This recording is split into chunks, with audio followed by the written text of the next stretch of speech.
Kau yang terindah di dalam hidup ini. Tiada Allah Tuhan yang seperti Engkau, besar perkasa penuh kemuliaan. Kau yang termanis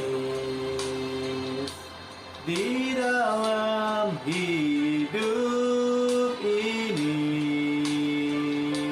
Ku cinta Kau lebih dari segalanya, besar kasih setiamu kepadaku. Ku sembah Kau, ya Allahku.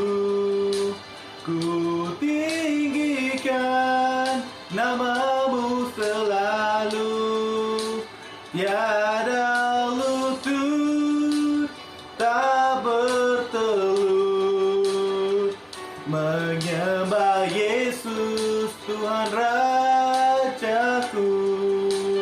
Ku sembah Kau, ya Allahku. Ku tinggikan nama-Mu selalu, semua lidah kan mengaku Engkaulah Yesus Tuhan Rajaku.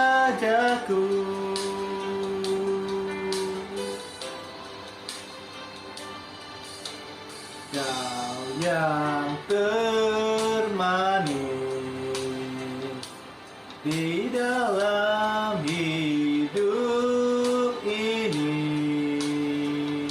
Ku cinta Kau lebih dari segalanya, besar kasih setiamu kepadaku. Ku sembah Kau, ya Allahku. Ku tinggikan nama-Mu selalu, tiada lutut tak bertelut menyembah Yesus Tuhan Rajaku. Ku sembah Kau, ya Allahku. Ku tinggikan nama-Mu selalu, semua lidah kan mengaku Engkaulah Yesus Tuhan Rajaku.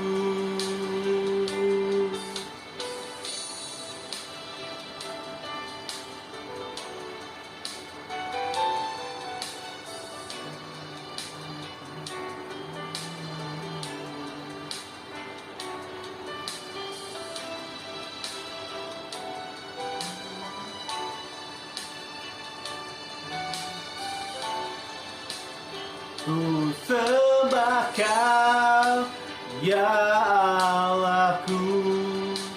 Ku tinggikan nama-Mu selalu, tiada lutut tak bertelut menyembah Yesus Tuhan Rajaku. Ku sembah Kau, ya Allahku. Ku tinggikan nama-Mu selalu, semua lidah kan mengaku Engkaulah Yesus Tuhan Rajaku. Engkaulah Yesus Tuhan Rajaku. Engkaulah Yesus Tuhan Rajaku.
salam sejahtera dari kami kepada semua bapak-bapak, ibu-ibu, saudara-saudara seiman dari New Life, dan semua penonton pada saat ini. Kasih karunia Tuhan Yesus Kristus dan kasih Allah dan persekutuan Roh Kudus menyertai kamu sekalian. Amin. Mari kita berdoa. Bapa kami yang ada di surga, dikuduskanlah namamu, datanglah kerajaanmu, jadilah kehendakmu di bumi sama seperti di surga. Berikanlah kami makanan kami yang secukupnya dan ampunilah kami akan kesalahan kami, seperti kami juga mengampuni orang yang bersalah kepada kami. Dan janganlah membawa kami ke dalam pencobaan, tetapi lepaskanlah kami dari yang jahat, karena Engkaulah yang punya kerajaan dan kuasa dan kemuliaan sampai selama-lamanya. Amin. Bersyukurlah kepada Tuhan sebab Ia baik, bahwasanya kekal selama-lamanya kasih setianya. Haleluya. Tajuk hari ini adalah membina dasar kehidupan dalam Kristus. Kita ke firman Tuhan dalam 1 Korintus pasal 3 ayat yang ke-11. Karena tidak ada seorang pun yang dapat meletakkan dasar lain daripada dasar yang telah diletakkan, yaitu Yesus Kristus. Yesus Kristus adalah anugerah yang diberi Allah kepada manusia untuk keselamatan. Tidak ada sesiapa pun yang boleh menyelamatkan ciptaan melainkan Sang Cipta sendiri. Apabila manusia sudah mengenal kebenaran, maka kebenaran itu akan memerdekakan mereka. Tetapi kita lihat di dalam Alkitab, ciptaan itu sangat baik pada mulanya. Jadi apa yang berlaku? Mengapa huru-hara? Mengapa keadaan kita di sekeliling ini huru-hara? Ya, itu adalah satu soalan yang kita perlu tanya, tapi kita perlu mencari jawabannya di dalam firman Tuhan. Di dalam Kejadian pasal 1 ayat ke-31. Maka Allah melihat segala yang dijadikannya itu sungguh amat baik. Jadilah petang dan jadilah pagi. Itulah hari ke-6. Dan pasal 2 ayat yang ketiga berbunyi begini. Lalu Allah memberkati hari ke-7 itu dan menguduskannya, karena pada hari itulah Ia berhenti dari segala pekerjaan penciptaan yang telah dibuatnya. Amin. Masalah manusia sangat rumit dan sudah parah sejak manusia telah berdosa dan telah melanggar perintah Allah Sang Pencipta. Itulah masalahnya. Dosa adalah jurang yang memisahkan kehidupan Allah. Hidup yang telah diberikan Allah kepada manusia. Dosa telah memisahkan manusia dari kehidupan yang melimpah kepada kehidupan yang penuh duka, dan manusia tidak dapat menyelamatkan diri dari kemerosotan yang berlaku. Roma pasal 1 ayat 18. Sebab murka Allah nyata dari surga atas segala kefasikan dan kelaliman manusia yang menindas kebenaran dengan kelaliman. Jadi kita mau tanya juga, apa itu kefasikan dan apa itu kelaliman? Ya, jawabannya ada di dalam Roma pasal 1 juga di ayat 28 hingga 31. Kita boleh bacakan bersama-sama. Dan karena mereka tidak merasa perlu untuk mengakui Allah, maka Allah menyerahkan mereka kepada pikiran-pikiran yang terkutuk, sehingga mereka melakukan apa yang seharusnya tidak dilakukan. Mereka penuh dengan setiap jenis dosa, kejahatan, kepentingan diri sendiri, dan kebencian, penuh dengan iri hati, pembunuhan, perselisihan, penipuan, dan pikiran-pikiran jahat terhadap sesamanya. Mereka mengumpat dan saling mengatakan hal yang jahat, membenci Allah, kasar dan sombong. Mereka menemukan cara-cara untuk melakukan yang jahat. Mereka tidak taat kepada orang tuanya, mereka bodoh, tidak memenuhi janji, dan tidak menunjukkan kebaikan dan belas kasihan kepada orang lain. Ya, saudara-saudara, kita sudah melihat satu gambaran yang benar sebenarnya yang sedang berlaku di dalam semua manusia. Tiada siapa dapat menyangkalnya. Inilah yang menyebabkan dasar kehidupan manusia digoncang sampai ke akar umbi. Dan tidak ada obat melainkan Yesus Kristus, Juru Selamat dunia. Satu perkara sahaja saya akan menyentuh, yaitu tentang masalah sakit dan penyakit. Kita dengar apa yang dikatakan di dalam Mazmur Daud pasal 38 ayat 4. Engkau telah menghukum aku, jadi seluruh tubuhku penuh luka. Aku telah berdosa dan sekarang semua tulangku patah. Ayat yang kelima. Dosaku seperti beban berat. Aku tenggelam karena beratnya. Ya saudara-saudara. Kita lihat di sini kan. Karena dosa itu akan menjadi seperti suatu beban yang berat. Dia akan menenggelamkan kita oleh keberatannya. Dan ia juga membawa hukuman dari Allah, yaitu tubuh kita akan melalui masalah. Inilah yang menyebabkan kehancuran institusi keluarga, keuangan, dan kestabilan dalam hidup kita. Manusia perlu mengawal diri, tetapi tidak berdaya. Jadi, apakah jawabannya? Bagaimana mau mengatasi masalah-masalah ini? Apakah caranya kita dapat melepaskan diri dari semua ini? Hanya oleh firman Tuhan Yesus kita beroleh kehidupan.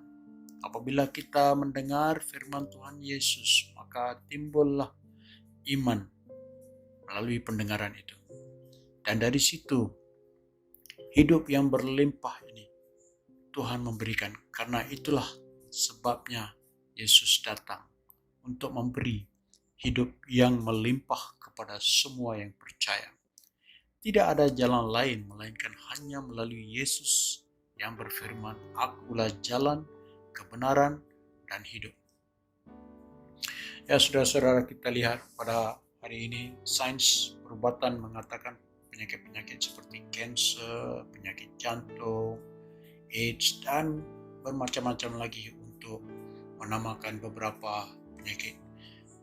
Tidak ada penyembuhan kata sains perubatan. Tetapi di dalam keajaiban Tuhan, firman-Nya, Tuhan Yesus adalah penyembuhan. Adalah penyembuhan bagi mereka yang percaya dan melakukan perintah-Nya. Maksudnya firman Tuhan menjanjikan penyembuhan. Perlu disertakan dengan keimanan yang kukuh kepada janjinya bahwa Ia menyembuhkan dan sudah selesai pekerjaan penyembuhan di atas kayu salib. Hanya perlu menerima dengan iman saja. Ya, saya tahu lebih senang mengatakannya daripada melakukannya. Tetapi itulah yang dikehendaki Allah Bapa kita dari semua orang yang percaya kepada anaknya Yesus Kristus. Keputusan berbeza untuk setiap orang. Ada yang lambat sembuh, tapi dia pasti sembuh. Ada yang cepat sembuh. Apapun, kita perlu percaya bahwa Tuhan itu adalah Tuhan yang telah memberikan janjinya dan Ia tetap akan melaksanakan janjinya. Bagi mereka yang percaya dan mengikutinya akan mendapat ganjarannya, itu pasti. Kalau kita buat keputusan untuk ikut apa yang dikatakan Tuhan hari ini, maka kita harus ikut landasan yang ditetapkan dalam perintahnya. Seperti seorang pelari dalam lomba lari, dia harus berlari menurut peraturan itu. Dia tidak boleh lari keluar daripada landasan, karena kalau ia menang pun ia tidak akan menerima hadiahnya. Ia tidak akan mendapat hadiahnya karena ia telah menjalankan atau berlari dalam perlombaan itu dengan cara yang salah. 2 Timotius pasal 2 ayat 5. Seorang pelari yang ikut dalam pertandingan tidak akan menerima mahkota jika tidak bertanding sesuai dengan peraturan yang berlaku. Itu yang saya katakan tadi. Bagaimana boleh mendapat kemenangan kalau kita tidak ikut peraturan yang ditetapkan? Ramai juga orang Kristen yang sakit dan mereka tidak mendapat kemenangan di dalam hal sakit penyakit ini karena mereka tidak bertanding sesuai dengan peraturan. Ya, oleh itu, bila kita membina kehidupan kita perlu membina menurut kehendak Tuhan. Lukas pasal 6 ayat 47 dan 48. Setiap orang yang datang kepadaku dan mendengar ajaranku dan mengikutinya akan kutunjukkan sifat orang itu kepadamu. Orang itu seperti orang yang membangun rumah, ia menggali dalam-dalam dan membangun dasar rumah itu di atas batu. Ketika datang banjir, sungai menghantam rumah itu, tetapi tidak dapat menggoyahkannya sebab rumah itu dibangun dengan baik. Ya, saudara-saudara yang dikasihi, kalau kita mau selamat dari gejala-gejala yang buruk terhadap penyakit yang datang dalam gelap atau penderitaan yang mengerikan, saudara-saudara, engkau harus percaya kepada Tuhan yang memberi perlindungan. Hanya Allah yang Maha Tinggi tempat perlindunganmu. Tidak ada buruk akan terjadi ke atasmu. Tidak ada penyakit mendekati kamu. Mungkin 1.000 orang akan rebah di sisimu, 10.000 orang di sebelah kananmu. Ya, tidak akan berlaku kepada orang yang bersembunyi dan berlindung kepada yang Maha Kuasa. Ia akan menyelamatkan kau dari bahaya tersembunyi dan penyakit yang mematikan. Kita lihat hari ini, gigitan nyamuk pun boleh membawa maut. Ini kan virus, wabak yang kita tidak lihat, yang sedang leluasa di seluruh dunia.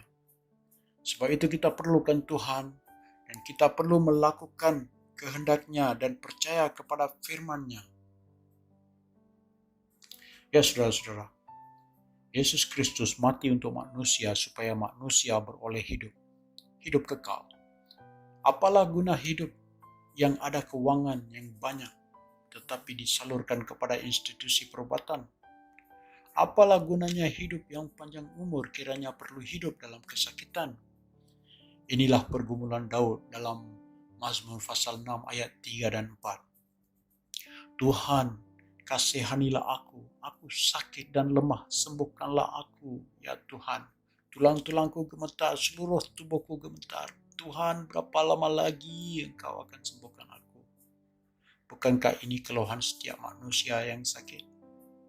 Ya, usah khawatir saudara yang dikasihi Tuhan Yesus. Hari ini ada penyembuhan. Percayalah dengan segenap hati dan Tuhan sendiri akan melakukan mukjizat dalam hidup kau.